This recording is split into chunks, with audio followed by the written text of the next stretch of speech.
प्रणाम देवी और सज्जनों। हर पूर्णिमा को सत्यनारायण क्यों करना चाहिए, इसके बारे में हम छोटी सी जानकारी लेंगे। जन्म देने का काम ब्रह्मदेव करते हैं और जन्म से मृत्यु तक पालन पोषण करने की जिम्मेदारी भगवान विष्णु पर है और मृत्यु के बाद भगवान शंकर की जिम्मेदारी होती है। इसीलिए मृत आत्माओं को मुक्ति देने का कार्य भगवान शंकर के स्थान पर होता है। श्री क्षेत्र त्र्यंबकेश्वर में नारायण नागबली यह विधि की जाती है। अपने घर में पर्याप्त न मिलने, आर्थिक अड़चन आने, अन्न रुचकर ना लगने, अन्न खाकर तृप्त ना होना, महीने भर चलने वाला धान्य महीना भर न चलना, घर में पैसे ऐसी जगह पर खर्च होते हैं जिसे हम खर्च करना नहीं चाहते हैं। पैसा घर में आएगा मगर उसको अनेक रास्ते फूटेंगे और फिजूल पैसा खर्च होता है। अगर हमने सत्यनारायण की पूजा 12 पूर्णिमा को की तो उस साधक के बहुत अंशी प्रश्न छूटेंगे, उसको अच्छे अनुभव आने लगेंगे। बहुत से लोगों को अच्छे अनुभव आए हैं। इसका कारण यह है कि हम जो सत्यनारायण पूजा करते हैं वह धान्य की पूजा होती है। पुराने लोग ऐसा कहते हैं कि घर का धान्य खत्म नहीं होता और खरीद कर लाया हुआ धान्य बस नहीं होता। कारण खरीद कर लाया हुआ धान्य घर में आने के बाद हम उसे खाते हैं या यूज करते हैं। इसीलिए जानकार लोग ऐसा कहते हैं, अकेला हुआ खाया तो एक टाइम चल जाएगा, लेकिन फेंका हुआ या सटा हुआ नहीं खाना चाहिए। जैसे खावे अन्न वैसे उपजे मन, यह सारी बातें हमारे कुटुंब पर बुरे परिणाम कर सकती है। घर के लोग एक विचार से न रहना, घर में अन्न धान्य पैसा पर्याप्त न होना, ये सारी बातों का मूल हमें यह दिखाता है। इसीलिए हमारे पुरखों ने बारीक अभ्यास कर घर में पूर्णिमा को सत्यनारायण की पूजा करने की प्रथा बनाई। हमारे घर में जो अन्न और धन है उसकी पालन पोषण की जिम्मेदारी भगवान विष्णु के पास है।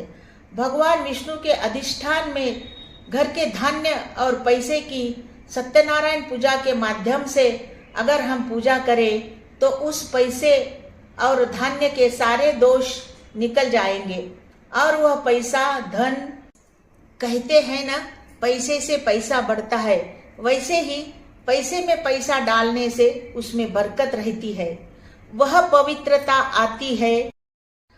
घर में सुख शांति और खुशी भरा माहौल रहता है। ऐश्वर्य धन संपत्ति के मालिक विष्णु और माता लक्ष्मी देवी की कृपा के लिए घर में पूजा करनी चाहिए। बहुत से लोगों को सत्यनारायण की पूजा कैसी करती है ये मालूम है, मगर जिन लोगों को नहीं मालूम है उनके लिए मैं सत्यनारायण की पूजा के लिए क्या लगता है और सत्यनारायण की पूजा कैसी करनी चाहिए ये बताना चाहूँगी।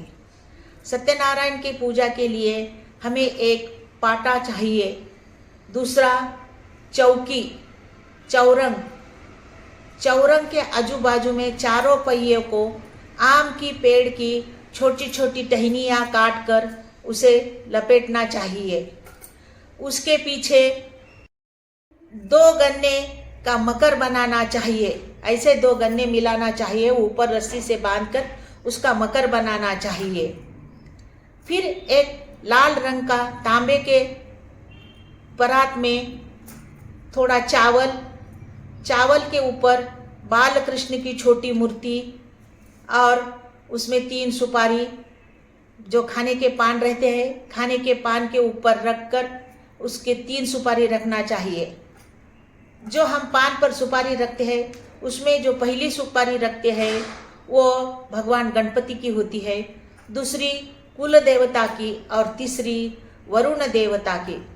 उपरोक्त तरीके से सब मांडनी करने के बाद सबकी पंचोपचार पूजा करनी चाहिए।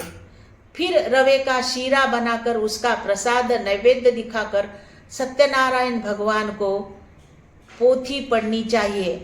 अगर हमारे पास पोथी नहीं है तो आपको शास्त्रोक्त विधि विधान से अगर पूजा करनी है तो ब्राह्मण को बुलाकर उसके हाथ से बहुत ही अच्छी तरीके से पूजा करना चाहिए।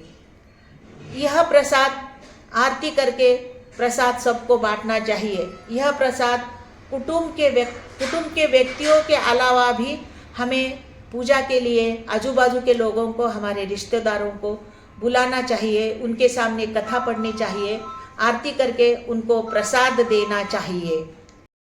फिर पूजा में बचे हुए गेहूं चावल और उस धान्य को हमारे घर में जो धान्य है उसमें डालना चाहिए। इससे उस धान्य में जो दोष है वो निकल जाता है और वो धान्य पवित्र हो जाता है। ऐसी ये पूजा की विधि है।